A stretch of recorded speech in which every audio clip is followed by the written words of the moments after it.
So, what's up guys? Okay? So, ngayon ito yung ating second vlog.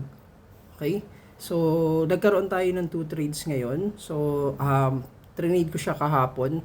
So, si XRP tsaka si XLM. So, nagpakita kasi siya ng entry signal sa atin based doon sa setup natin, which is breakout ng trend line.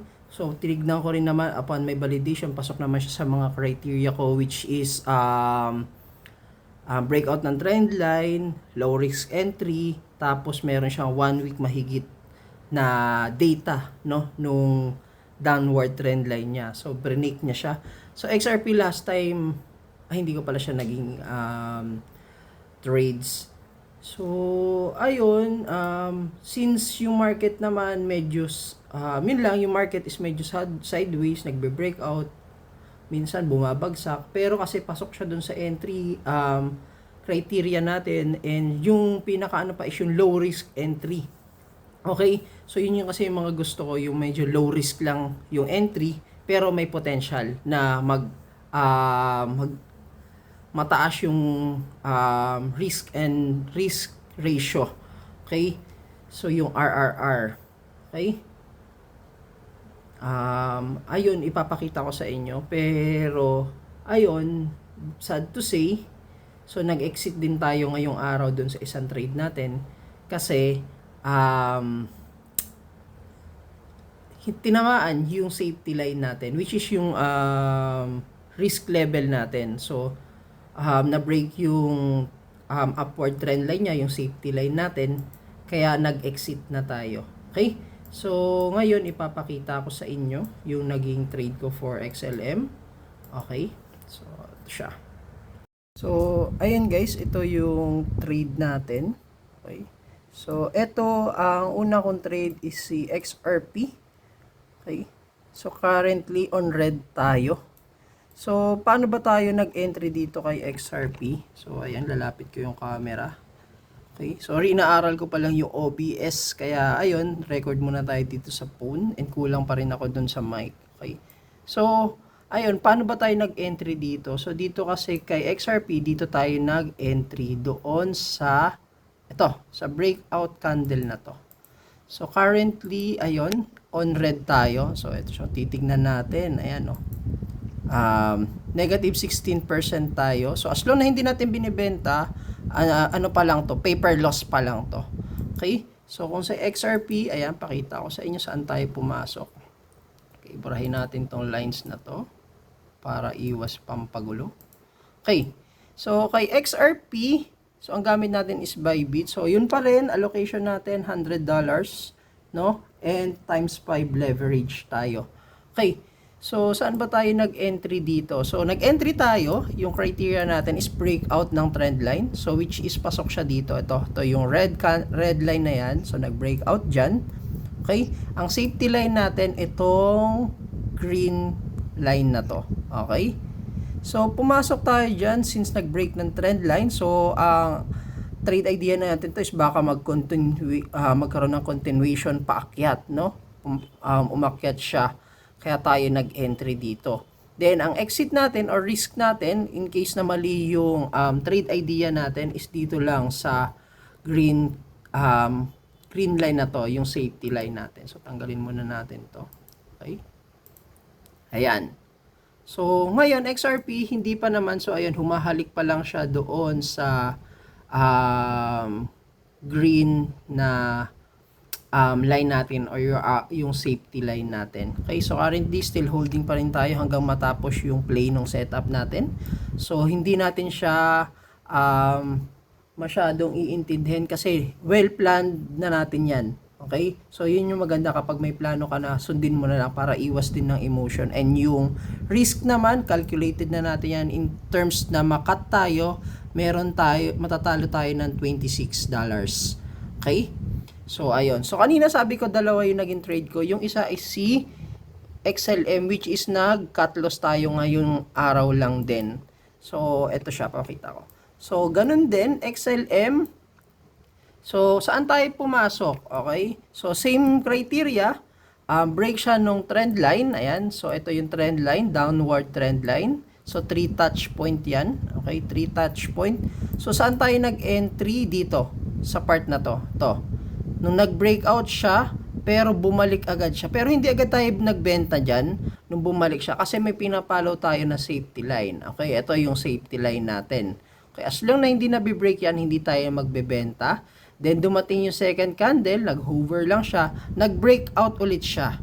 Okay, good sign sa atin yan. Kaso, after nung 2 hours, so kaninang umaga, yung candle bumalik ulit sa loob ng red line. Yan. Tapos, ayun, natuluyan, nag-break. So, sa setup kasi natin, so pag nag-break yung line na to, follow lang natin yan. So, binenta na natin siya. So, nag-cut loss tayo and ang loss natin dyan is, ayun, $19, which is 17.85% nung capital natin, which is the $102. Alam ko, $102 yung pinasok natin dito. Okay? Ayun, so yung naging update ng trades natin, no? So, marami pa yan. So, alam ko, along the way, our journey, marami pa tayong loss na mai-encounter. Pero, ayun, as long na ma-maintain natin na small lang yung loss natin and mas malaki yung nagiging win natin, no? Win profits natin compared sa loss natin is, in the long run, panalo pa rin tayo, no? So, aaralin pa rin naman natin to saan tayo nagkaroon ng mali dito or finalo ba natin yung plan natin. So, isa siya doon sa mga chine-check natin pag nagkaroon tayo ng mga loss na ganito. Okay, kung pinalo ba natin yung plan natin. Ang important dito is kapag nagplano ka, finalo mo kung ano yung system mo, okay, okay na yon. Normal lang talaga na magkaroon ka ng loss. Okay, and maliit lang naman siya compared doon sa magiging win natin. Okay, so $19, wala lang yon.